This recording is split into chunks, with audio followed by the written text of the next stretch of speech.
everyone, welcome back to class. I'm going to start with the good news today. The good news is that today's lesson is hopefully going to look super familiar because we're basically going to repeat everything that we did on the demand side and just do it on the supply side. So hopefully, if you understood the last couple of classes, today will make a whole lot of sense and it won't be too brain intensive. So we're going to keep going on chapter 4. This is going to be part 3. Again, I'm going through chapter 4 kind of slowly just because it's so kind of foundational to economics. I don't want you to miss any component of this. So, for your notes, we are in chapter 4, and today is part 3, where we're going to talk about supply. Okay, first of all, I'm going to start with just some definitions. Again, these definitions should look very familiar based on what you saw for the demand side. So the first definition is the law of supply. And the law of supply says, all other things equal, so if we assume ceteris paribus, that when the price of a good rises, the quantity supplied of the good rises, and then it also works backwards. So when the price of a good falls, the quantity supplied falls. Okay, so for your notes, the law of supply is all other things equal,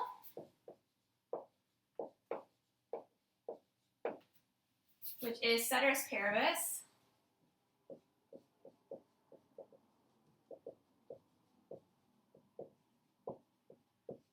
when the price of a good rises,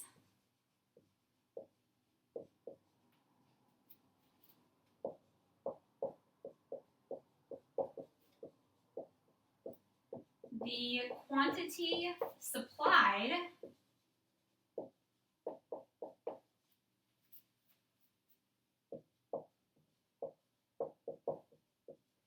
of the good rises. And then again, it also works backwards. So when the price of a good falls,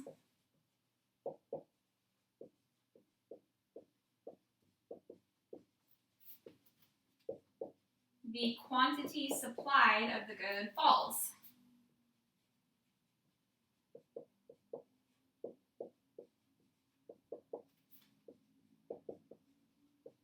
Okay. Note that the big difference here relative to the law of demand is the relationship between price and quantity. So if you look back in your notes, the law of demand says that anytime you move the price of a good, the quantity demanded of the good moves in the opposite direction. So if price rises, quantity demanded falls. Now the price and quantity are going to move in the same direction under the supply when we're looking at the supply side. So according to the law of supply, if you hold everything in the world still, you don't let anything move other than the price, then when the price goes up, the quantity supplied goes up, and then when the price goes down, the quantity supplied goes down. Okay, similar to how we had a definition for quantity demanded, we're going to have a definition for quantity supplied. Okay, what is quantity supplied? Quantity supplied is the amount of a good that sellers are both willing and able to supply. So again, this is very kind of consistent with quantity demanded. The idea is if I'm producing a good, then the number of units that I supply in the market is based on two things. It's based on, number one, my willingness to sell the good and my ability to sell the good. So if I'm willing to sell a good but I'm not able to, then I'm not going to supply anything. Similarly, if I'm able but I'm not willing to supply a good, then I'm not going to be supplying anything. So the idea is how many goods are actually offered for sale depends on the number of goods that sellers intuitively both are able to sell and want to sell. Okay, so for your notes, the quantity supplied is defined as the amount of a good sellers are willing and able to sell. So willing is important and able is important. Okay, so we got two definitions. Now let's draw the supply curve. So again, according to the law of supply, if you take everything in the world and you just kind of make it hold still, which is ceteris paribus, then when you change the price of a good, the number of units or the quantity of the good that sellers are willing to supply or sell is going to move in the same direction as the movement in the price. So the supply curve is going to have a positive slope. So again, we're always going to plot price on the vertical axis and quantity on the horizontal axis. And now we're going to have a curve that has a positive slope. And the reason for this is because this curve, again, is just a series of price and quantity coordinates. So each dot along this curve says if the price was this much, this is the number of units sellers would be willing and able to sell.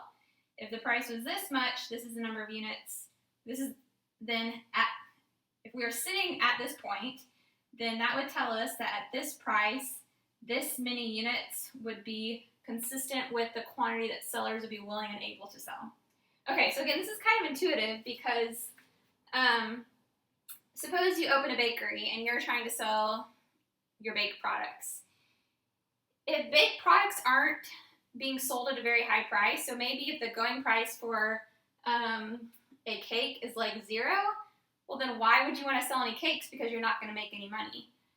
But if the price of cakes is like $50 per cake, then you're going to want to sell a whole bunch of cakes. Like you're really going to want to like get into this industry and sell a whole bunch because the price point for the good is really high. And so the positive slope simply tells us that if you look at a particular market and the price point goes up, then the quantity that sellers are willing and able to sell or supply is also going to go up. Similarly, if you're in a market and the price just tanks for a given good, then sellers aren't really going to want to sell that good so much, so they're going to pull back their quantity supply. Okay, so that's what the picture looks like. So another thing that's similar to the demand is we can derive supply curves for the market based on individual sellers' supply curves. So I'm going to skip ahead a little bit since you've seen some of this. So a market supply curve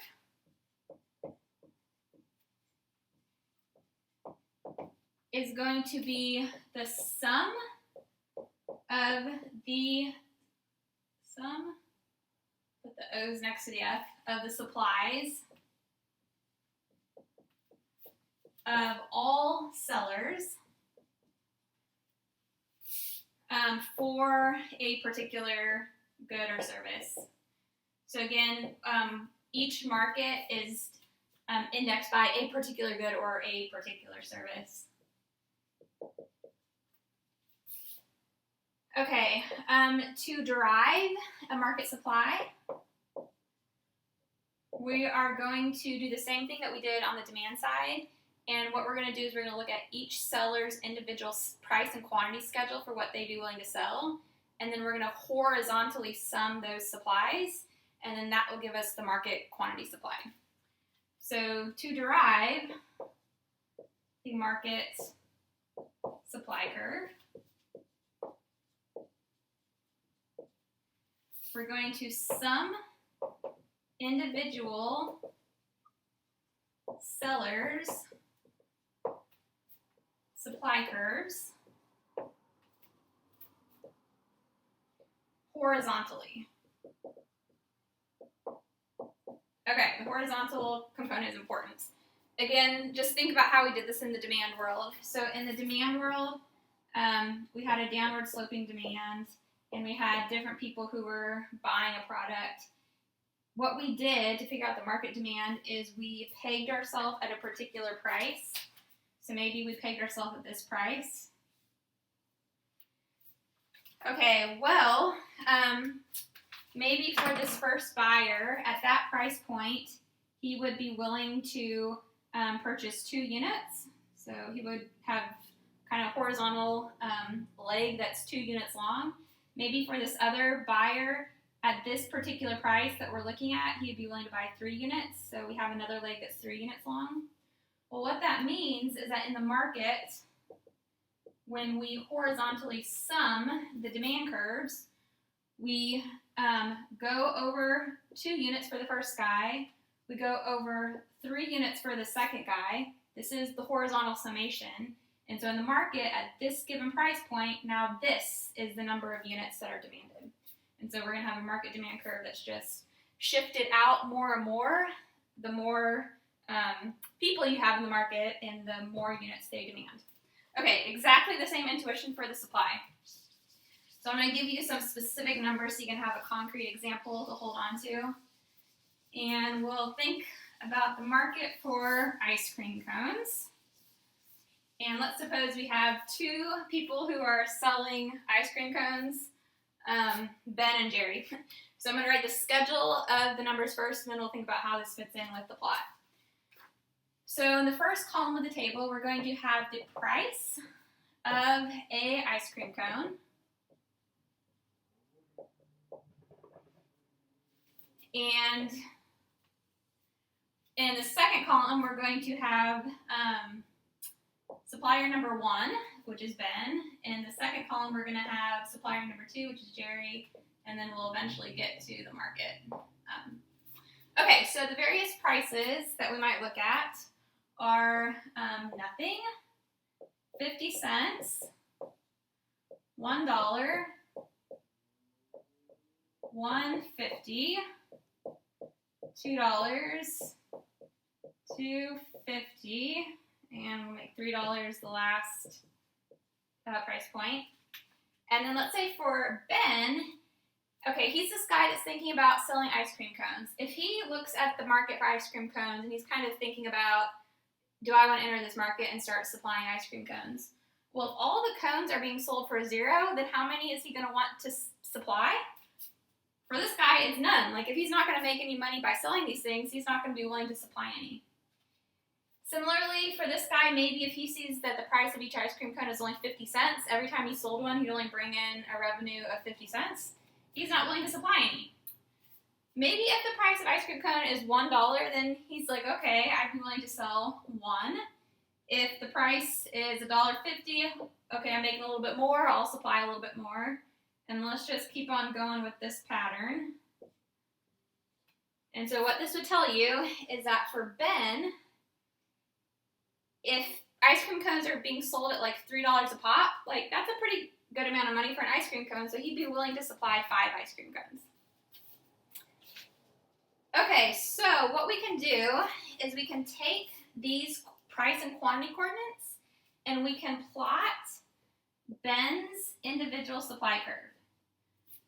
Okay, so for Ben, if the price is 0, his quantity supplied is going to be 0, so he's going to have 1 coordinate there. If the price is 50 cents, so 0.50, he's still going to be not supplying any, so quantity is still going to be 0.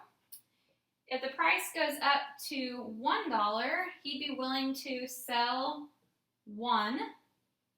So he's going to have a coordinate at 1, 1. If the price is $1.50, he'd be willing to sell 2. So we're going to go up to $1.50 over 2. The price is $2. He would be willing to sell 3. We're going to have another coordinate there. If the price is $2.50, he'd be willing to sell 4. If the price is $3, he'd be willing to sell 5. So if you connect the dots, this is the supply curve. Sorry, it needs to hit at 50 cents. This is the supply curve for Ben.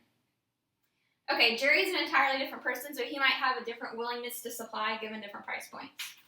So let's just say that for Ben, if the price in the market is $0 for ice cream cones, he's not willing to supply any. If it's 50 cents, he's not willing to supply any. Let's say if it's $1, he's not willing to supply any. If the price in the market for ice cream cones is $1.50, okay, like that's maybe a decent price point for him.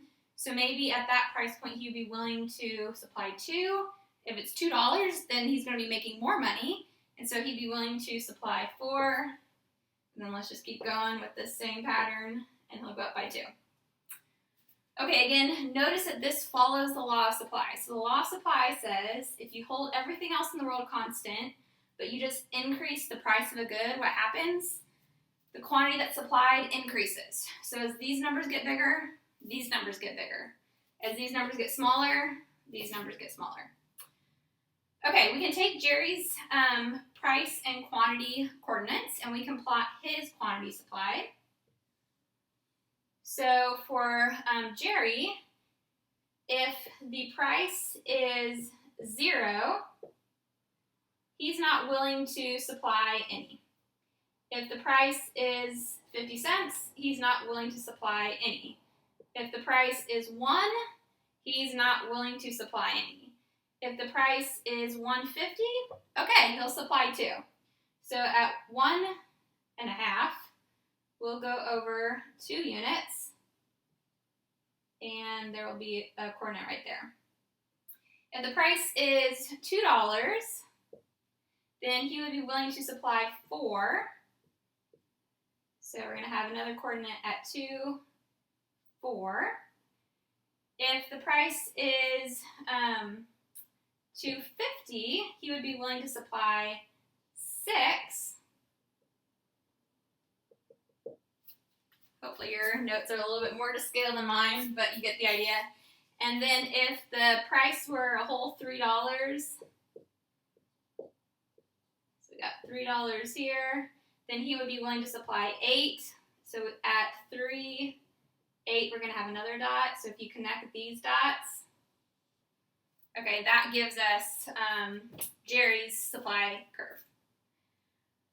Okay, well, what about the market? The market, again, is just the horizontal summation of the quantities supplied at each price point. So if the price in the market is 0, well, producer number 1 supplies 0, producer number 2 supplies 0, so in the market, there's 0 that are supplied. If the price point in the market is 50 cents, neither producer makes anything, so there's 0 that are supplied. If the price is $1, producer number 1 makes and supplies 1. The other producer doesn't supply any, so in the entire market, which consists of these 2 people, there's only 1 unit that's supplied. At a price of $1.50, supplier number 1 offers 2 on the market, supplier number 2 offers 2 on the market, so in total, there are 4 units that are supplied. We can just keep going on down the table. So if we're adding these numbers, we're going to get 7, 10, and 13. Okay, so what do we do with this? We now have a whole new set of coordinates where we have the price in the market and then the market quantity supplied.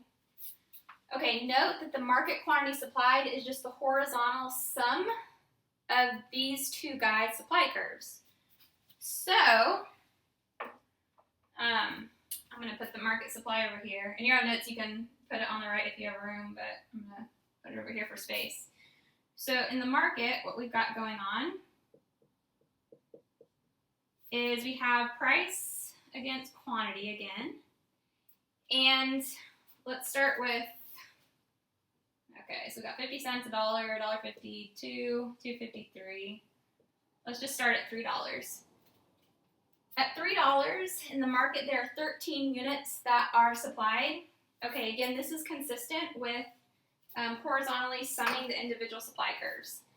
Because for this guy, at a price of $3, he went over 5. For this guy, at a price of $3, he went over 8. So in the market, what do? You go over 5, you go over another 8. That gets you to a dot right there that's at 13, which again matches up with this. Okay, what about a price of $2.50? Well, at a price of $2.50, this guy went over 4 units. This guy went over 6 units. So what do we do in the market? We horizontally sum. So we go over 4. Then we go over 6. That gives us a new dot at 10. And then we just keep on doing this for every single price point, and we're going to get a new market supply where each of these coordinates along the market supply matches up with the coordinate that goes with this price and this quantity, this price and this quantity, all the way down to this price and this quantity. Okay, so again, hopefully this isn't rocket science. It's the same thing we did on the demand side, except now we have an upward sloping supply curve instead of a downward sloping demand curve. Okay, so this is the first thing. The second thing we're going to think about is things that would cause the location of the supply curve to shift right or shift left. So we did this for the demand. Now we're just going to do it for the supply. Okay, so flip the page here. Okay, first thing to note is something you already hopefully are aware of. The thing to note is that changes in supply are different than changes in quantity supplied. So changes or shifts in supply are different than changes in quantity supplied. Okay, changes in supply mean that the whole supply curve moves location, so it shifts to the right or to the left. Changes in quantity supplied mean we're not changing the supply, we're just changing the quantity coordinate that we're looking at. So the supply curve is going to stay fixed in a given location, and we're just going to slide up and down the curve so that we can see what the price would be at different quantities that we're considering. Okay, first thing, an increase in supply. What is it? So an increase in supply is going to be any change that increases the quantity supplied at every price. So it's going to be any change that increases the quantity supplied at every price. Okay, so just think about what this would look like. So if you have a supply curve, then what would an increase in supply be? It would say that at any price that you might look at, so maybe at this price, there would be an increase in the quantity supplied. So if this is the price we're looking at, and this is the original quantity supplied, well now for that given price that we've pegged ourselves at, an increase in supply would mean that the quantity supply would have to shift right, or we'd have to move right. And this is going to be true for any price that we're looking at. So if this is the original quantity supplied, then it's going to have to be higher. So a rightward shift in the supply curve is going to be consistent with an increase in supply. Okay, so for your notes, just note that the supply curve shifts right. This curve shifts right. Okay, decrease in supply is just the opposite. So a decrease in supply is going to be any change that decreases the quantity supplied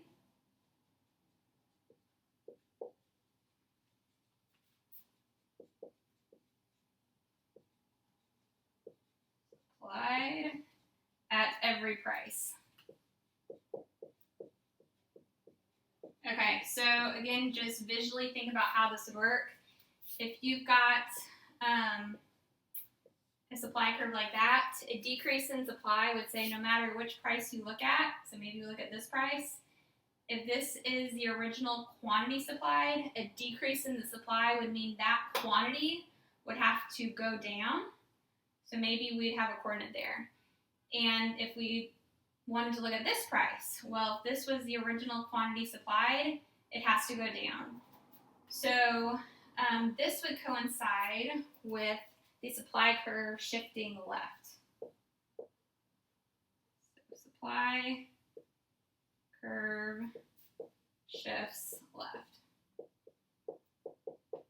Okay, again, just emphasize in your own mind that for both supply and demand, when you're changing the supply or the demand, you're shifting the curve horizontally, like you're going right and left, because when you do the summation, you're doing it right and left. So it's thinking about pegging yourself at a given price, and then at that given price level going increasing or decreasing. So do not think about this as taking the curve and shifting it up. That's not quite what we're doing here. We're actually shifting it left instead of up or down. Okay, so the next part of this is if that is the definition of an increase or decrease in supply, then what are examples of things that would actually cause the supply curve to shift left or shift right? So this list is going to be a little bit shorter than the list for the demand curve, which is good. Less memorization for you. Actually, first, just for your notes, I think I drew this picture for you for demands. I want to make sure you have it for supply. Okay, so what we've got here is an original supply curve. A increase in supply would look like shifting the supply curve right. So this would be a supply that has increased.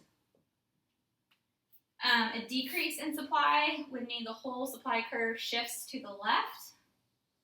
So this would be a supply that has decreased. Okay, so again, remember, you're moving it left and right. You're not moving it up and down. Okay, so now what are things that might cause one of these two movements to happen? Okay, so we're going to again make a bucket list here. So these are examples of things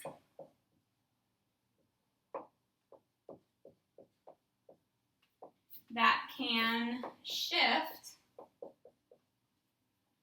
the supply curve.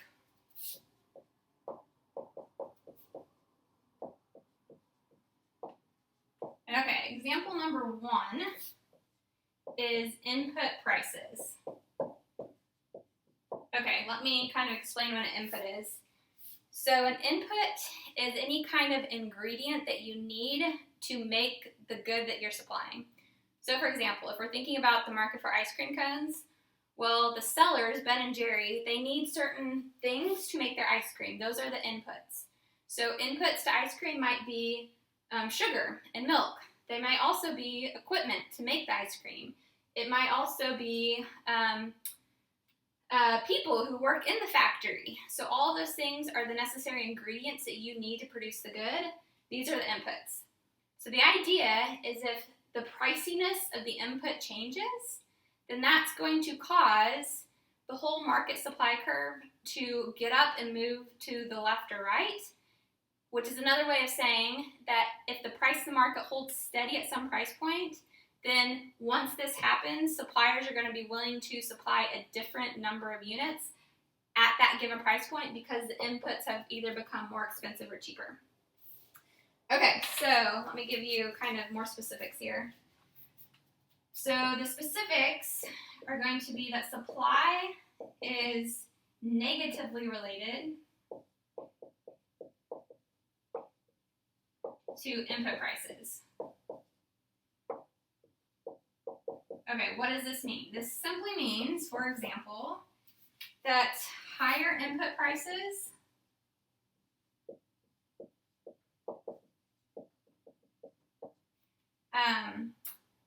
cause a decrease in the supply. And you can also think about this in reverse, and it works too. So similarly, cheaper input prices will cause an increase in the supply. Okay, this should be pretty intuitive. So let's just think about ice cream cones. And we've got Ben and Jerry selling their ice cream cones. And suppose that currently ice cream cones are being sold at $2 a piece. And suppose, in total, let's see, what were they producing at $2 a piece? They're making 4 ice cream cones in total, supplying 4 ice cream cones. Okay, if there's an input price change, and that would be like, suppose for some reason sugar just becomes really, really expensive. Well, if I'm Ben and Jerry, I know that every time I sell an ice cream cone, I'm getting $2 from my customer. But if sugar suddenly becomes really, really expensive, then that means my cost to produce the ice cream cones, it's like a lot more than what it used to be. So now these $2 I'm getting from the customer, they're not quite they don't mean as much to me anymore because it took more money for me to like actually produce the good. So if the price didn't change, if it stayed at $2, if sugar becomes expensive, then what's going to happen is that each, or at least one of the suppliers, most of the suppliers, probably all the suppliers are going to supply fewer units, so quantity supplied is going to go down. And so the whole supply curve is going to shift to the left. Okay, think about what would happen if suddenly inputs become super cheap. Well, if I'm Ben and Jerry and I'm supplying ice cream cones, and currently each cone is selling for $2 a piece, and then for some reason Publix just has like a surplus of sugar and they just start giving it away for free, that's great news for me as a supplier because every time I sell a cone, I get $2.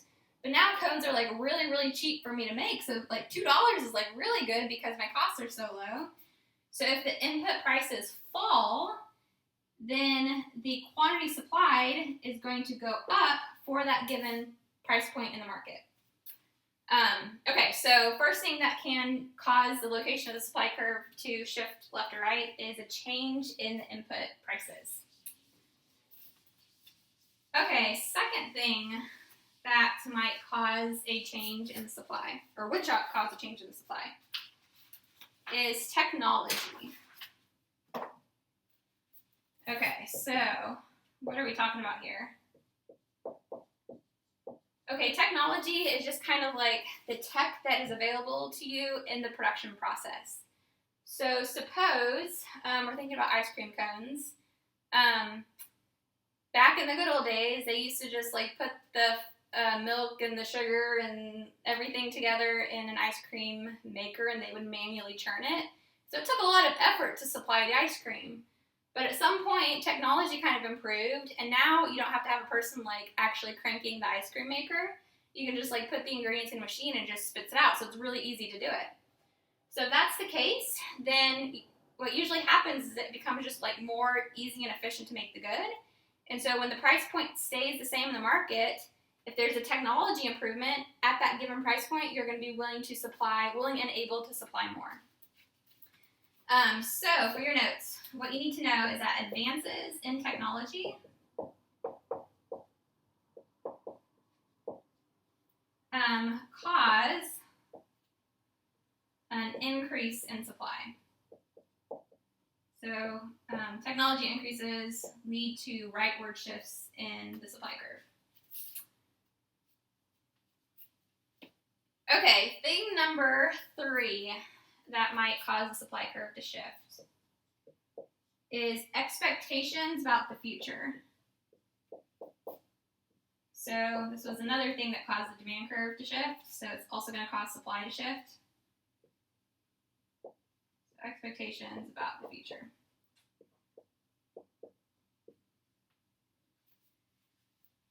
Okay, the idea is if I am producing some kind of good and I kind of look into or anticipate something's going to happen down the road, then based on what I anticipate to happen, that's either going to cause me to like rein in my production or to like ramp up production and start producing more. So for example, if I'm a producer and I expect higher prices, then what is that going to cause me to do? That is going to cause me to lower my production, so it will lead to a decrease in supply. Okay, mentally disengage this for a minute. So I'm Ben and Jerry, I'm making ice cream cones, I'm selling each ice cream cone at $2 a piece, and then suppose I just kind of expect that tomorrow something's going to happen and there's going to be an increase in the price of ice cream cones. So maybe I expect that tomorrow the market price is going to go up from $2 to like $10 per ice cream cone. Then what do? You say, whoa, in the future, like, I'm going to be making lots of money because the prices are going to go up. So let me just like slow down my production now and shift all my resources to the future so I'm like kind of saving my energy kind of and like using it to make the good when the price point is really high. And it also works in reverse. So if I anticipate as a supplier that prices are going to tank tomorrow, then what do? Well, I ramp up my production today because tomorrow I'm not going to be making much money off of this thing. So I'm going to increase my supply today if I anticipate a reduction in the price tomorrow. Okay. The last thing, and then we'll be done with this part of the chapter, is the number of sellers will affect the location of the supply curve. Okay, so again, this is intuitive, hopefully. So the idea is that in the market we have individual suppliers, and when you sum the quantity supplied across the individuals, that gives you the market, drew the demand curve there, that gives you the market supply. This is the market, this is individual 1, this is individual 2. Okay, what makes sense then is if we somehow add an extra individual here, so we just like find an extra person, then that affects the market because now we need to go over this many units, this many units, and this many units, and the market would go over this many, this many, this many, and we get the whole curve shifting right. Similarly, if something happens and people start dropping off and the number of sellers fall, well now we've only got one person in the market, so we only go over once, and then we draw the line, and so relative to the original supply curve, this would be a decrease in demand. Okay, so again, hopefully this is somewhat easy since you've seen the demand side of this. So if anything is still unclear, let me know during the next 10 minutes. If it's all clear, then go stretch and get a drink of water. And after that, we'll meet back and I'll give you the exercise.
Okay, your task for today is consider the following scenario.